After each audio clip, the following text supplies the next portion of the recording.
Hello, ladies and gentlemen. Welcome to Film Frauds, where myself, Matt, and my two co-hosts, Mark and Tyler, provide our completely unprofessional and 100% biased opinions on the movies of today, tomorrow, and yesteryear. But not only are we film frauds, we're also film fools because we thought the Peninsula would be available for streaming on Shudder, which is not until 2021 at some point. So instead, we're talking about the prequel to Peninsula, which is also a standalone movie in itself, Train to Busan. But first, we have some special important announcements from the royal fool of film frauds.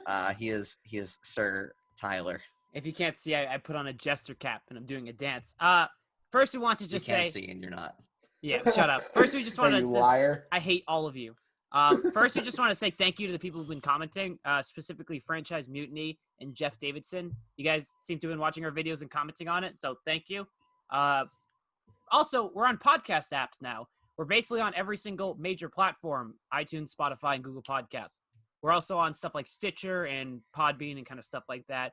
If there's one that we're not on that you guys want, comment below. I can get that done and we can figure it out. But we're on the major stuff, so go subscribe, follow, listen to us there. Tell your friends. Tell your friends. Yes. We also are going to start we're going to start splitting up our videos a little bit.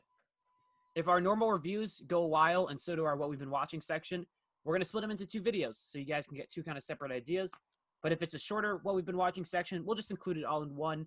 But if you guys want the entire episode, they'll be in full on the podcast apps.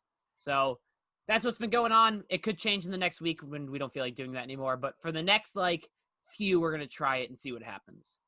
So, Matt, what movie were we talking about again? I wasn't listening. I tuned you out. We were talking about Train to Busan, a South Korean movie that came out a couple of years ago.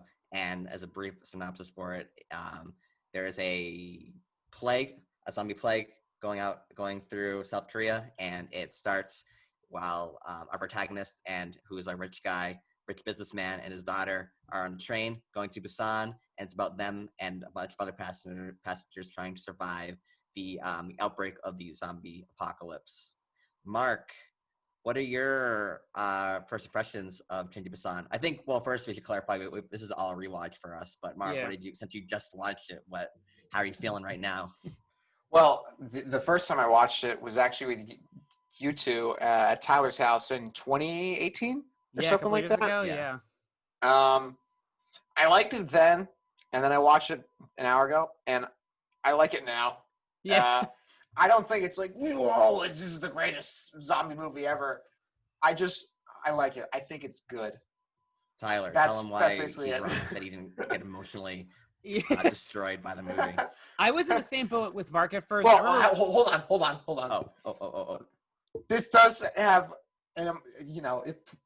it's very emotional. Yeah. I shall clarify that. But overall, I like it. I think it's good. Okay, Mark, you're a sociopath. Yeah, it's all right. Yeah, you have no feeling. You don't feel anything. I was in the same boat as you, Mark. When we first watched it, I remember thinking, yeah, that was a decent movie. I didn't really think much of it. And then Peninsula was announced, and Peninsula is getting a little bit mixed bag reviews. And I was like, I really want to check out Train to Busan again because I remember thinking it was decent. And I've been on a little bit of a South Korean movie kick, so I was like, great, I'll check it out. I was surprised at how much I really like this movie again. And there is a lot of little stuff that I missed on the first time that I think are benefited from a rewatch.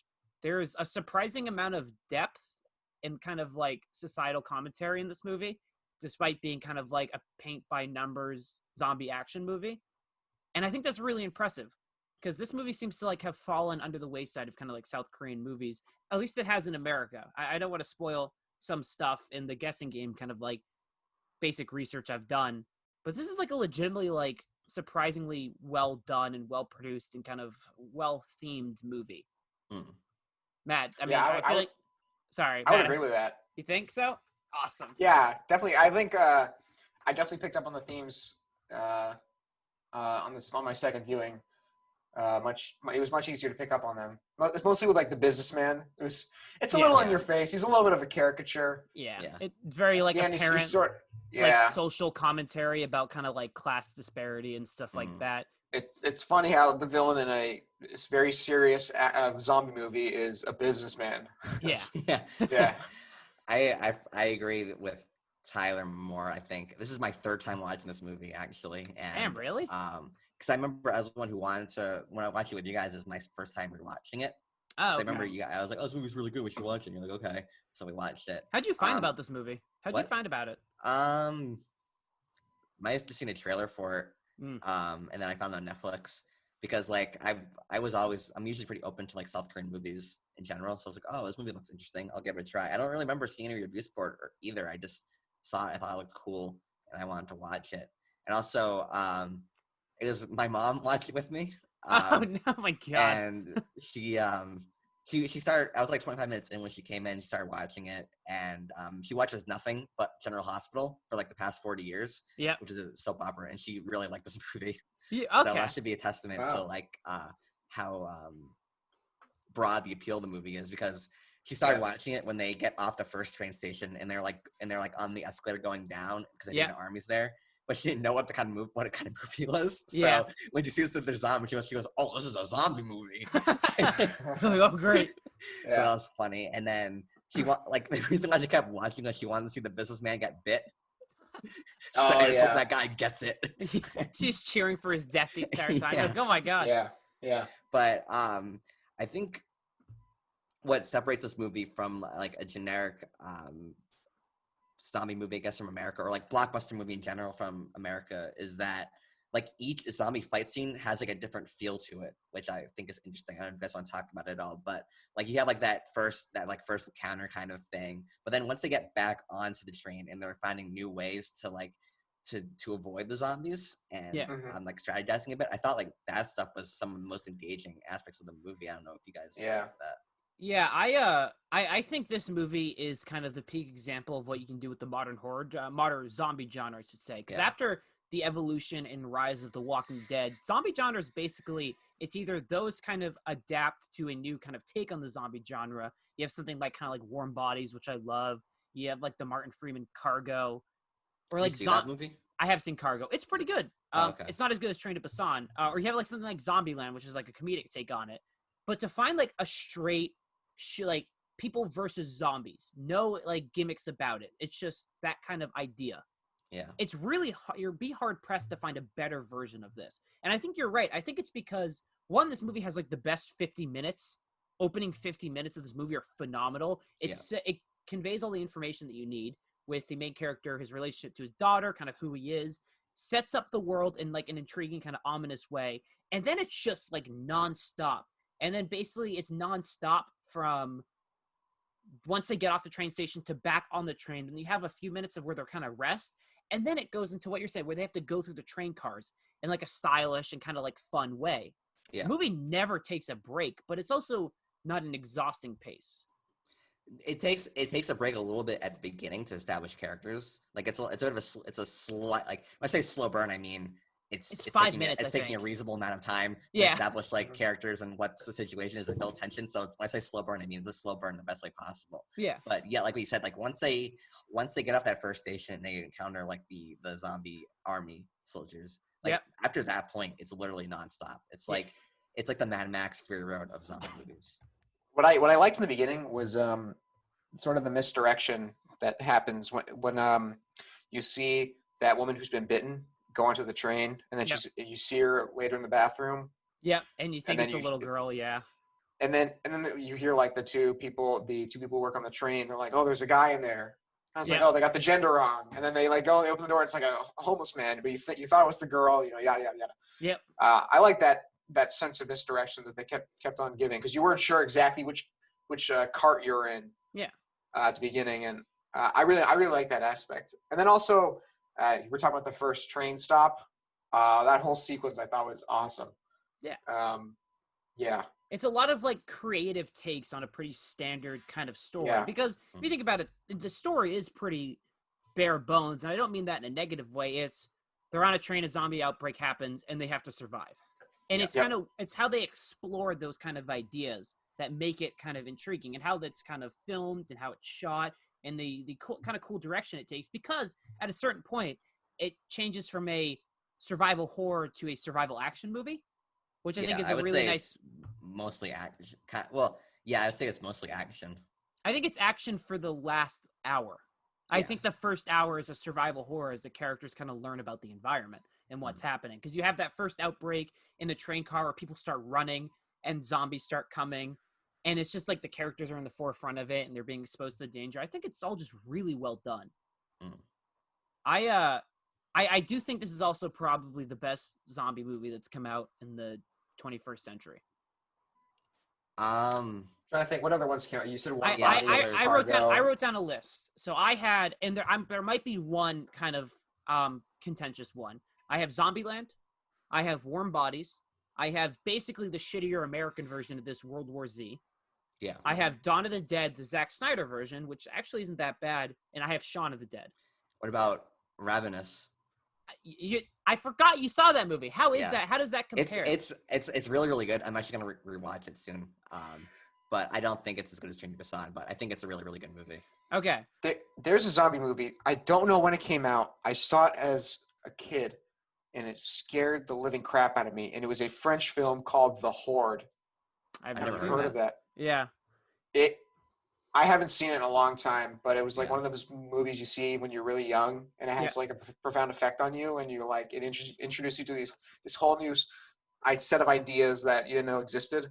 And Did you guys see Maggie, the Arnold Schwarzenegger movie? I have not. No. I haven't seen it either, but I've heard that's pretty good as well. But is that a zombie movie?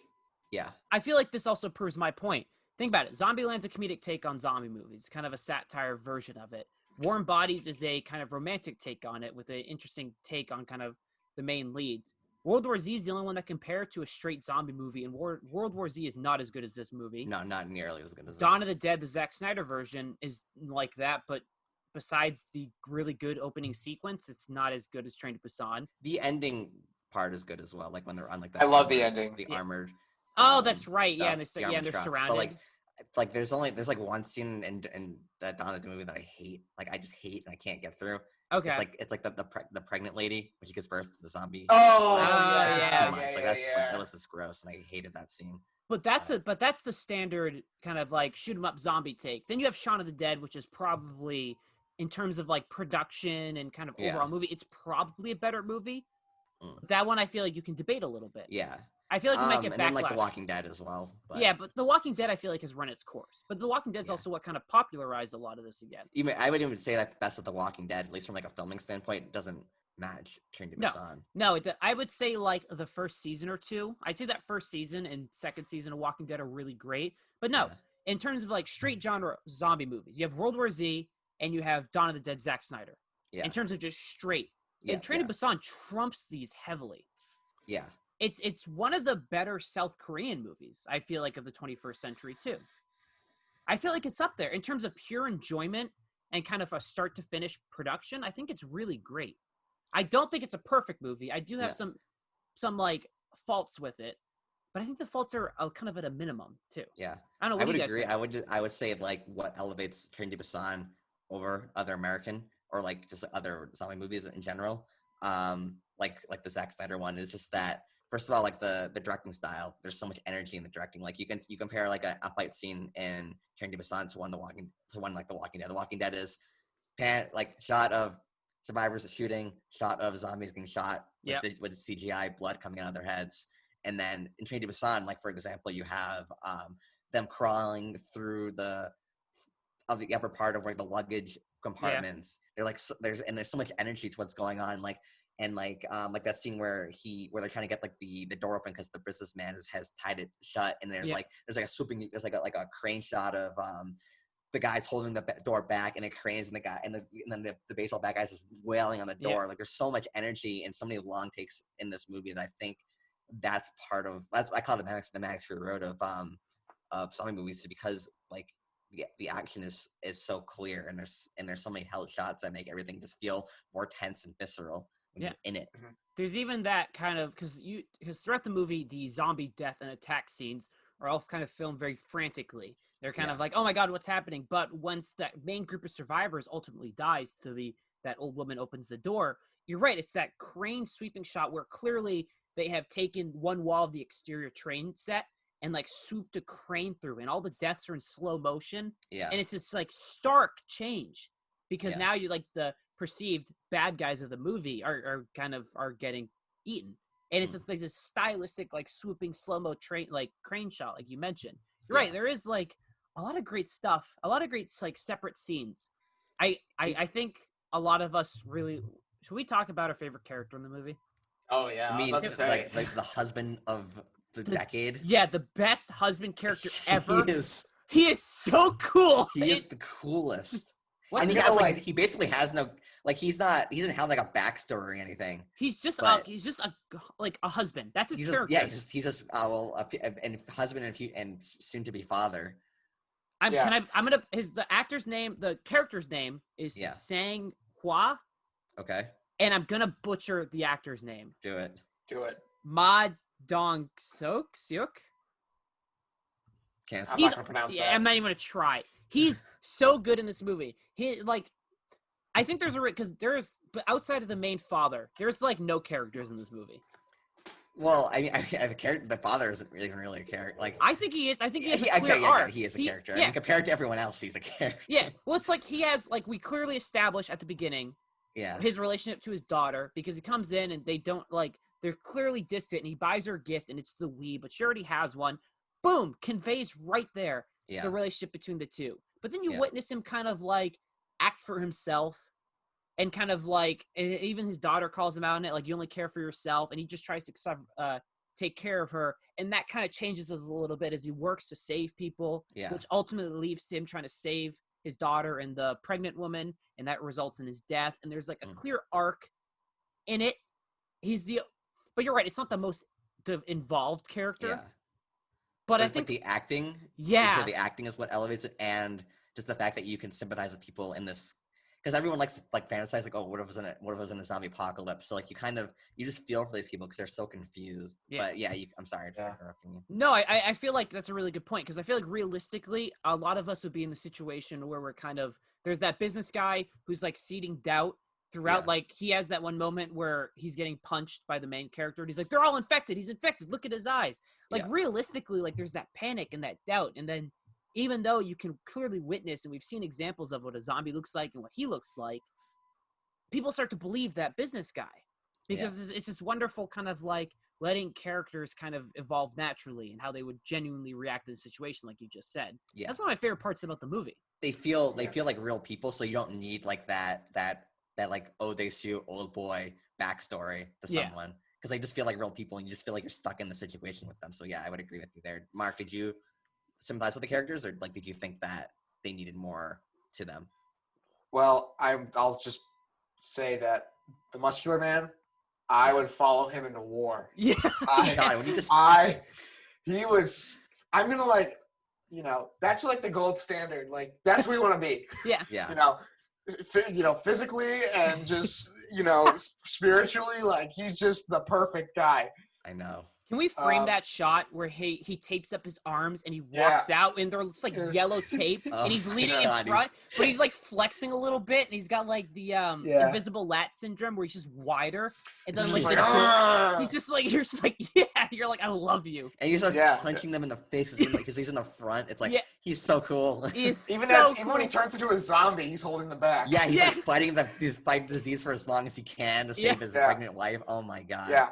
There was Yeah. a point I audibly cheered when the daughter's about to get eaten, and he runs in and elbows a zombie in the teeth. Yeah. Yeah. It just and grabs He's the like, daughter. hey, jerk. Yeah, I was yeah.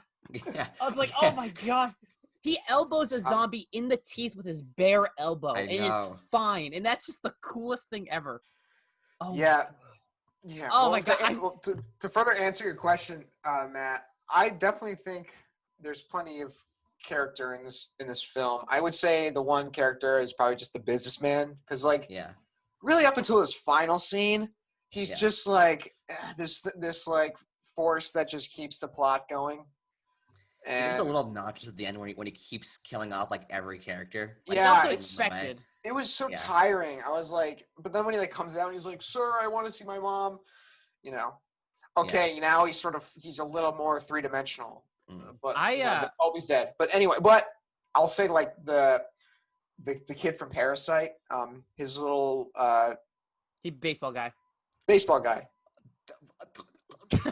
Oh, Max didn't realize Oh it? no. No, that's cool. I want to double check. What's his name? I don't Yeah, remember his name. and he's in Okja apparently.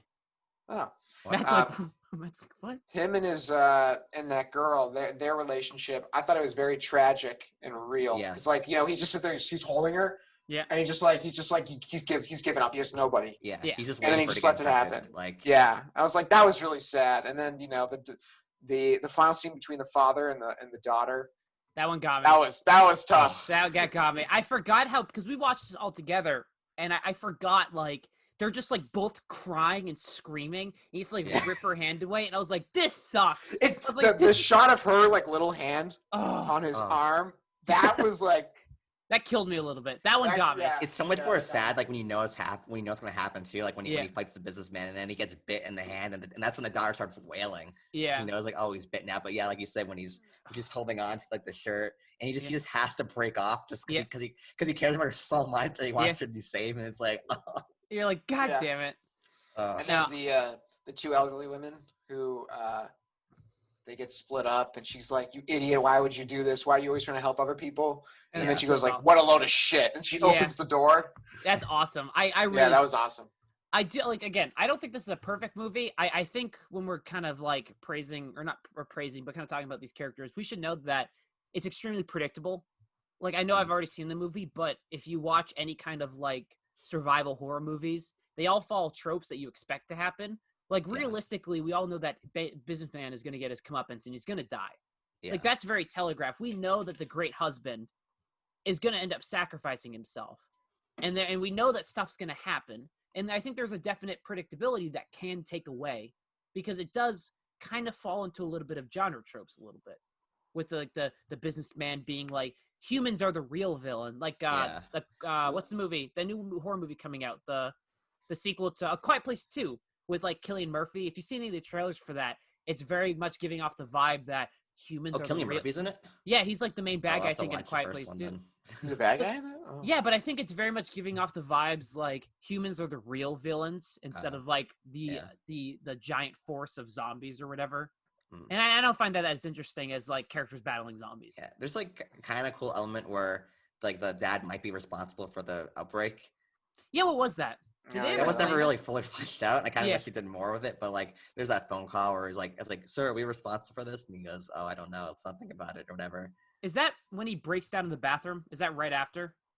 Yeah, that is right after before he breaks quarantined by the businessman. He just talks some, I think. Okay, and then he like cries in the bathroom or whatever, or is that where he has like his one moment where he like breaks down a little bit? Great, that guy's a great actor, by the way. He's a phenomenal actor. Like, that whole last scene with him and his daughter is just brutal. Yeah. No, I think so. I have like two main issues with this movie. I think it's the fact that I think that it is a little bit predictable, and I also think the effects in this movie aren't good in the slightest. And I think it's an issue when they're used heavily in later aspects of the movie. I think specifically when stuff starts happening with the mass swarm of zombies, that it becomes a little jarring. Like, there are times when like you look in and the zombies are like looking out of the train car and it's like clearly people, like actors, but then there's like the mass wave of them and they're just like CGI dummies. It happens a few times toward the end where it takes you out of the movie. Like, and that kind of stuff bothers me a little bit, because it is an effect. It is a part of the movie. The hordes, I'll agree with you on this point, but the hordes, I didn't really like. It didn't pull me out with the CGI for them, but like different things like that wide shot of the deer at the beginning, or like when the train pulls up through the smoke and like you see the stuff on the tracks, but it's like clearly CGI. There was definitely some moments where it's like it's very evident you're looking at CGI, and it sort of takes you out a little bit. But I think it's just a shame when there's so many great practical shots and practical effects in this movie, because again, whenever there's a close-up of the swarm of zombies, it's just actors in makeup. Yeah. It's just like when they're all pressed up against the glass, but when they like break through stuff, or then like when they escape the first train station and you see like all the zombies above, and then like that awkward effect where they break the glass and then all fall through. But there's this great shot where they're running over stuff later, where it's just people running and doing flips, probably onto a mat that's off screen. I just think there's enough of it where anytime it's a clear bad effect, it takes me out of the movie a little bit. I was able to like overlook it. I kind of with the hordes, I thought that the fact that it looked kind of inhuman, like kind of like increased the horror for me a bit. Really? Personally, like because it just looks so like abnormal that I kind of like the idea of just like real people seeing this mass amount of zombies coming for them and just having it just be like incalculable for your eyes. I know like what your problem is, it just doesn't look real at all, and so I understand that, but like at least from my perspective, like I feel like it kind of adds to like this like out of this world sort of event that's going on. But like you said with the train, like when the train slides, it just doesn't look real. Yeah. But I mean, I think this is like the most expensive self-train movie ever.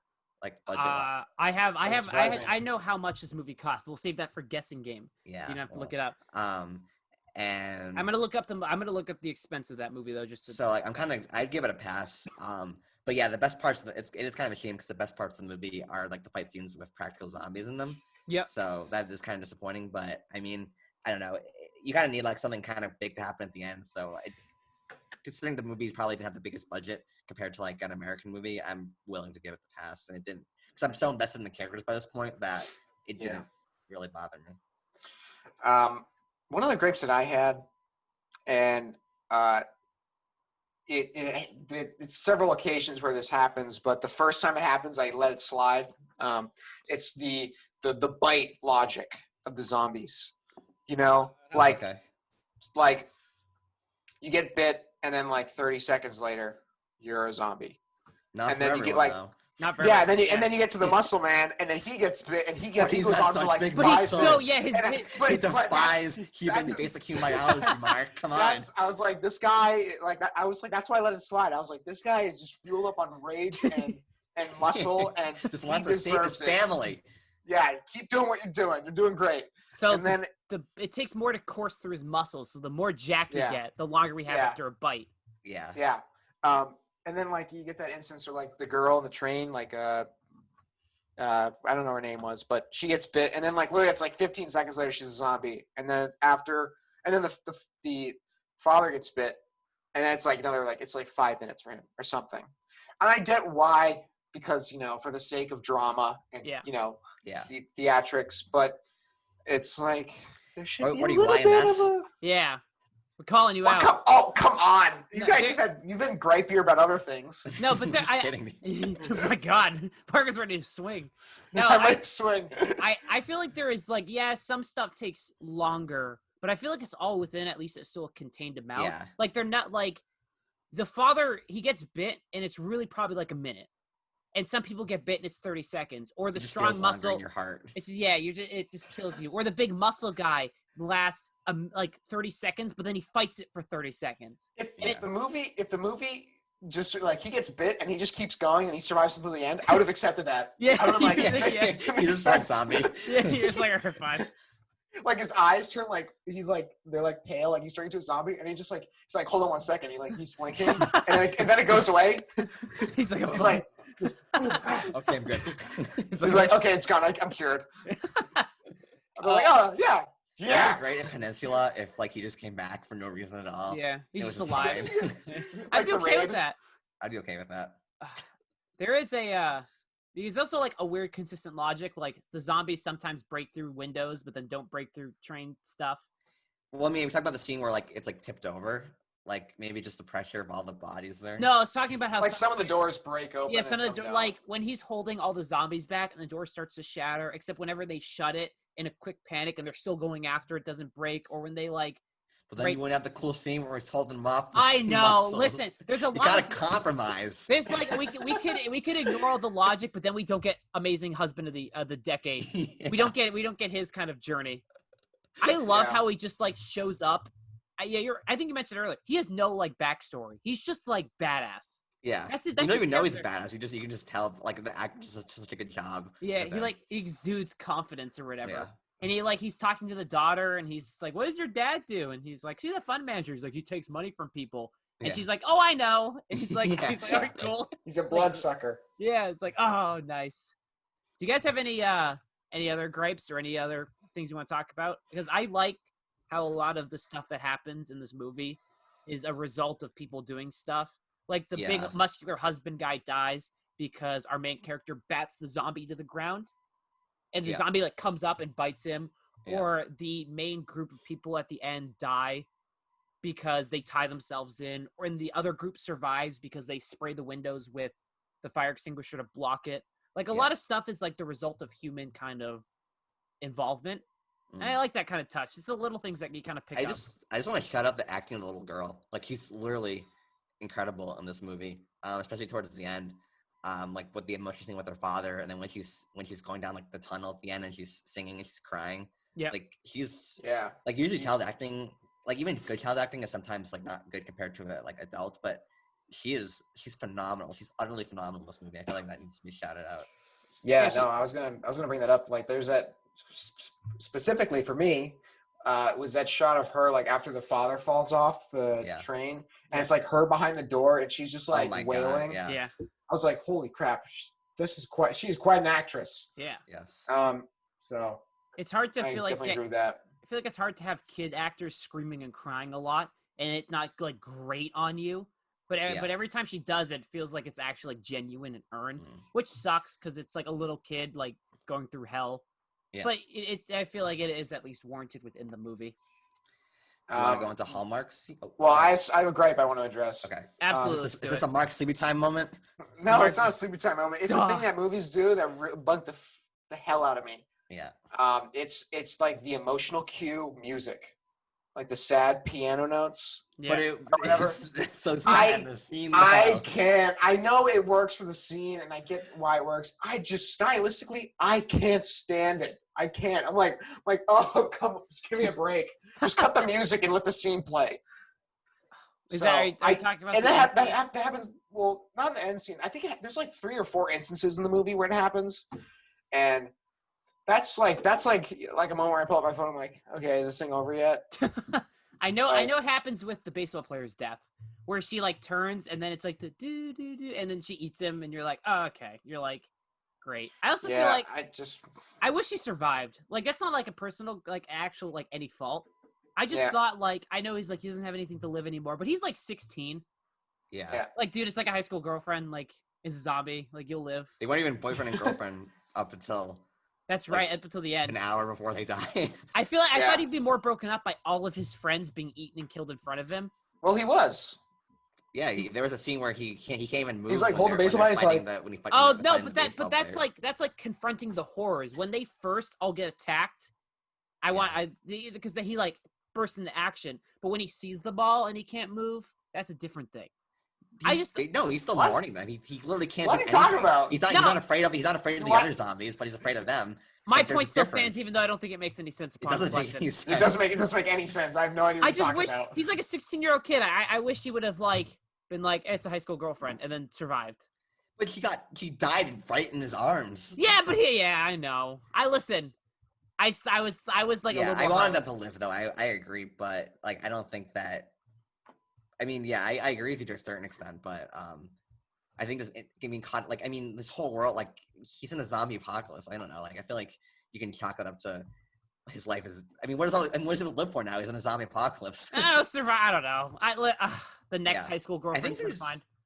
Just going back to the music, I think like for some of the fight scenes, like there's some pretty good like energetic sort of music to it. Like I think one of the songs like it mixes them in with like the ringtone when they throw like the phone and like then it kind of starts playing this like quirky kind of like little synthy kind of music, and there's some pretty good music to like the fight scenes that kind of give them a sort of fun, like especially the earlier ones with the big muscle man punching people in the face. Like it knows not to take these scenes seriously. It knows to be fun earlier on, and I kind of like respect the sort of music choice they used there because it wasn't just generic like things like that. Like there was some something like that. Like it knew to be light, but while also it balanced like the sort of fun elements of the fight scenes with like also taking it seriously because care about the characters. I don't know if it's stuff to you guys either. That was the one thing that was the one thing that stood out is the transition from the ringtone where he goes like, is this really a ringtone? And then he throws the phone. And then, it like kind of like one of those things like characters listen to music in headphones and that soundtrack becomes the movie soundtrack. Yeah. I liked it. Again, there's enough creativity in this movie, I feel like, which is why it kind of differentiates it from all the other zombie movies. Like generic action zombie. There is enough special elements to this movie. I mean, we can go with the Hallmark scenes because I have quite a few that I think like, and it might be hard to like narrow it down to one. I don't know. Mark, do you have like a favorite scene in this movie? Because I feel like we have a bunch. Anything involving Muscular Man, really. Yeah. That's. Is he the official husband of film frauds? Yes. Yes, 100%. It is now canon. He is. Can the we husband of film have frauds. every movie, if there's like a relationship, can we have like the husband award, and if he qualifies, now that guy. Well, he's gonna win it till the end of time. So. He's gonna win. Yeah. So we have our husband of the film frauds is that guy from Train to Busan. I don't know. It's just it's like he was like that's like perfectly cast for the role. I guess like every time he's on the screen, it's like you root for, you're like really engaged. Like, what's he up to? I want to know where is he going? I want to wherever he's going. I want to go. Yeah. And then like obviously like the one of the best moments is like when he puts on the straps. Yeah. And he's like, all right, let's go. Let's do this. Oh. And that was a great moment. I have to think a little bit longer. You guys talk. I'm gonna think a little bit more. Matt, do you want to just list like 10 right now? Yeah. Apart from like the obvious really great scenes, like the ending scene, the scene with he says goodbye to his daughter. Yeah. A lot of the good fight scenes. I really love this, like the editing work of the scene where the lights come back on and it's the main character and the homeless guy still stuck behind the chairs, and like they're gonna make a break for it, and they goes like 3, 2, 1, and then immediately the guy steps on the soda can. Like I keep forgetting that happens every time I watch a movie, and I was so glued to the screen watching it 2 nights ago. So like I got like a sort of like a first experience again watching it, and like it happened. I was like, fuck, because like it does such a good job of building up the suspense for that one. It's such a mundane thing, stepping on a soda can. Like you just see it, and then you're just like run, and then I don't know. That scene is such a good example of building tension and having a payoff in like just like an unexpected way. Something that like I kind of a scene that like World War Z or Walking Dead would never think to do, because it's like kind of fun and unique. Yeah. And I don't know, like apart from like the other really good scenes like we already talked about, I'd say that scene really sticks out as a good moment of suspense. Yeah. I have a few. There's one where I like the buildup of tension, but there's one kind of quick shot where only the little girl notices is when they're all getting on the train, and then there's like the guy outside and only the little girl notices, but like a zombie quick attacks a person, and then it cuts away, but you don't see it quick enough. Like, the movie's about zombies, but if you're trying to place yourself in the world of the characters, you just saw this quick attack, and you're like, oh my God, what just happened? But only the little girl notices, and it builds the suspense. Yeah. But there's also that great, when they get to that first train station, and they're all descending down the elevator, the escalator, and they're like, where the hell is everyone? And it's just that mass swarm of military zombies, and they're just like escalating to their death, and because they all get noticed and they all swarm. But it's that wonderful like buildup of tension, like, hey, the military is supposed to be here to quarantine us. Where is everyone? It's empty. It's creepy. And then, boom, that. It's like right to the thick of it. Yeah, and it's like, well, that sucks, because that's also realistic, because they establish that these zombies, when they don't see you, they just forget about you. So it makes sense that if they don't see anyone, they're just gonna stand there. They're not gonna do anything. So and I was like, man, that's awesome. Like, those are some great reveals. I mean, we can talk about like when they start scooting up above, and they're like, we have 2 minutes to do this, and then they're like, 2 minutes, or that one shot where he's all taped up is really great, or that constant kind of like, I love an escalation of conflict where it's like they get out of the train, a burning train comes, now they're trapped by the train, now stuff is breaking, now he gets out, but now something blocks it, now he has to move the block, now the guy sacrifices him. I love escalation of conflict that feels natural. Like you mentioned it with the soda can. They have to survive, that one guy's coming, they time it, he steps on the soda can, escalation of conflict. It's all great. I really dig a lot of it. Mark, did you ever figure it out besides your husband? I got another one.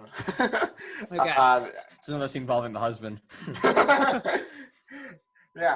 his shirt off, but I just drew that. So was the final scene in the tunnel where she's singing. I thought that was a great scene, and then like there's like you see the troopers run in, and then it cuts to her face, and she's singing, and then like you see like the final lines, like "I'll meet you again" or something like that. Yeah. Until we meet again, or whatever.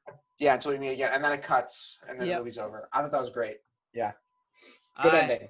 Mark's sleepy time moments. If you guys don't know what this is, Mark falls asleep sometimes in movies and then gives them a good score. We had it as our low points of a movie, but we figured it'd be more fun and be in line. Mark, did you fall asleep or have any sleepy time moments? I sort of already brought it up with the musical cue scenes. Yep. That stuff I get completely disengaged when that music comes on, and so that happened like 3 or 4 times, and that's where like it's like at those moments I feel the runtime of the film, and it really bothers me. I just in general when films do it, it really gets to me. Really gets to you? Okay. So those are my sleepy time moments. Matt, do you have any? Just like at the end with the businessman throwing like every single main character in the way of the zombies is just it just feels a little gratuitous by that point. It's like, yeah, we already don't like him, and it's like he doesn't like die in a very satisfying way either. No. But dies yeah, like- it he became dies a little sympathetically. obnoxious at the end when he's just conveniently coming across every main character and throwing him in the way and being being a result of their downfall. But again, it's nothing too bad. I agree with the business guy. I think it's a little like beating a dead horse by that point.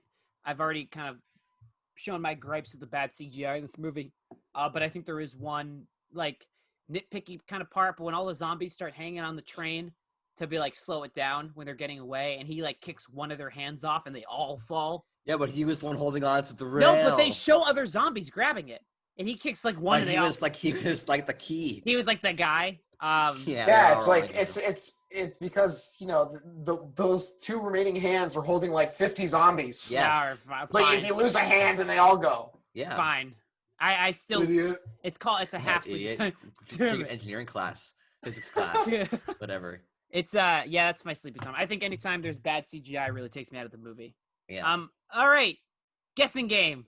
I have only 4 because there's not a lot of like information about this movie, or not enough that I feel like researching it. All right. Train to Busan. I have my little book right here. This is Tyler's favorite. This is my favorite time of the day. Train to yeah. Busan is ranked what in the highest domestic grossing movies in South Korea? What rank is it? 6th. 3rd. Mark got it right on the nose with 6. What? Yeah. It might be out of Wow. date. I don't know, but that's like the one thing I saw. It's a really big movie. It was surprisingly big in kind of like Western countries. Yeah. No, Eastern countries. I messed it up again, Matt. Oh. Idiot. Oh my god. He thought India was like in the west of like in the I west. messed up. All right. What acclaimed American director called this movie the best zombie movie she had seen in forever? Acclaimed American director. I'm gonna guess Edgar Wright. Oh shit, that's a good guess. I gotta think. I would know him, right? Or her? Yes. When was their most recent movie? I'm not telling you. Screw you. Oh, what year? 2017. I'll give you the year. Oh, Edgar Wright. God damn it. Matt totally looked it up. Matt looked it up. He looked it up, didn't he? Matt's on the IMDb trivia. Matt's on the IMDb Matt, trivia you're right cheating. I'm on Wikipedia. It's different. Nah. Get You're off of it. cheating. Get off of it.